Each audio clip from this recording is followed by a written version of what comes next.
right, sitting behind me is my 2024 CRF250RX. I've had this bike for about 6 months now, so I thought I would do a video just showing the stuff that I've done to this bike and what I like about it and just things about it after 6 months of ownership. I'm gonna start from the front of the bike here, tell you guys things about the bike, things that I've done to the bike, and things that have just happened to the bike while I've owned it.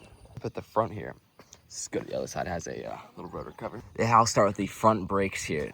This has a 260 mil hydraulic disc brake, and I don't have any complaints about these brakes. These are actually amazing brakes, I think. I do lots and lots of stoppies, and I've never really had any issues. I don't think they're too touchy. I think they feel amazing. I think they have good modulation, good power, and I don't know, I think they're good. I like them a lot. And even these levers, I've jammed these levers into the ground pretty hard. I've actually broken this handguard off before, but I'll get to that in a second. And I've never bent them or anything. I don't know, I have no complaints about these brakes. And so right behind the front rotors, we have the front fork. This is a Showa. I don't actually know how this is pronounced. My only really complaint about the front fork on this thing is I wish it had a bit more adjustability. It has some settings here with high-speed compression and I think rebound on the bottom. Even though you can't adjust them, I don't know, there's not a whole lot of like adjustability with it. At least I think that's really my only complaint. I still think it feels amazing and I think it's set up pretty well, even from the factory for my weight. 6 months obviously isn't a super long time, but the seals are not leaking. I haven't had any issues with that at all. So yeah, they look good, they feel good, and yeah, I think they're pretty good.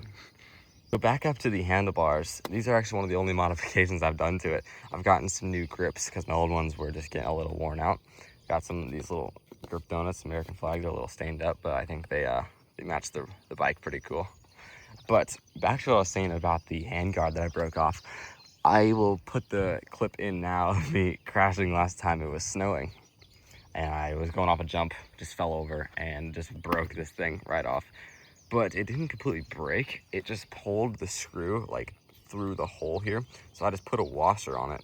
And so it's a little bigger so it holds in the like area, and it's been working completely fine. So it hasn't broken again, like pretty solid. And they do work. The handguards are very nice, especially when I'm riding up on the hill and stuff like that and all the bushes. They keep a surprising amount of like bushes and even sticker bushes off my hands. You can even see like quite a bit of scratches and stuff. You can't really see it, but yeah, they work. And right behind the front fork, we have the gas tank. This is 2.1 gallons. And I'm pretty sure you can get about 50 miles on it if you're not riding crazy, 60 if you're like going really chill, and less if you're riding just track. But that is quite a bit of miles like on a dirt bike. That is hours and hours of riding. I will go days without filling this up. Like, I don't know how much is in there. We're looking pretty low actually right now. But so I'll probably have to get some gas. Moving down to the engine. This is a 249 cc's. I know it says 250, but it's actually 249 cc's liquid cooled engine. It takes 1 quart of 10W30. There's a little oil window down at the bottom there. You can see in there and see if there's some oil. See if there is oil in the engine. I actually need to change mine. I mean, the engine has not exploded on me, so that is pretty good. So one thing that has happened to the bike since I've owned it is if you look at this peg, it is pretty, not super badly bent, but it's decently bent. And this actually was not really for me. So it was a really windy day and I had my bike outside on the kickstand and the wind blew so hard for a second that it tipped the bike over the 225 pound bike, however much it weighs, over the kickstand way and landed on its side. Nothing else broke or anything, just the peg bent, which was pretty crazy to me. And yeah, so that was one thing that is, I guess, messed up since I've owned it. I guess I could talk about the foot brake. The foot brake is another hydraulic disc brake. It is 20 millimeters smaller than the front, so it is a 240 mil rotor.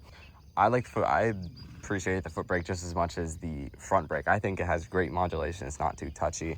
It's really, really easy. Like a little nice click. I don't know, it feels good. Definitely better than other foot brakes I've felt on bikes. More about things that I guess I have done to this bike is I have cracked the plastics right here. I glued it back together here, and then it cracked again at the bottom, and it's gone down a little bit. So I need to glue that with like some Models glue so it actually works out good. But other than that, the plastics have not cracked or bent or really messed up anywhere else except for the handguard thing. But plastics are all good and they look amazing. I personally think this decal plastic style for the Hondas is like probably my favorite one ever made, with this blue, how it goes down and across here. It just looks perfect. I think it looks amazing. Here we can talk about the shock. This is a coil shock. It is 308 millimeters, so 2 less millimeters than the front fork. It is the same brand as the front fork. But yeah, I think the rear shock here is good. I was able to set it up well. It has plenty of adjustments. I was able to set it up perfectly for my weight. It is pretty easy to adjust too, especially if you take this plastic off. It makes it a little bit easier to get your hand in there. But yeah, feels good. I don't know what else to say about it. We'll get back to the end here. It has some Geomax AT81s. These tires have held up pretty good. They're getting a little chewed up, you can see here. I also ride on gravel a lot too, and a lot of rocks. So that probably plays a big part in tearing up the tires. But I do think they look pretty cool, and I have not had any problems with the grip. They are extremely, extremely grippy. I want to I was kind of thinking about painting the tire logos. I thought that might look cool, but I don't know. Most of the things I want to tell you about the components or parts on this bike. Now there's some other things I want to talk about about the bike in general.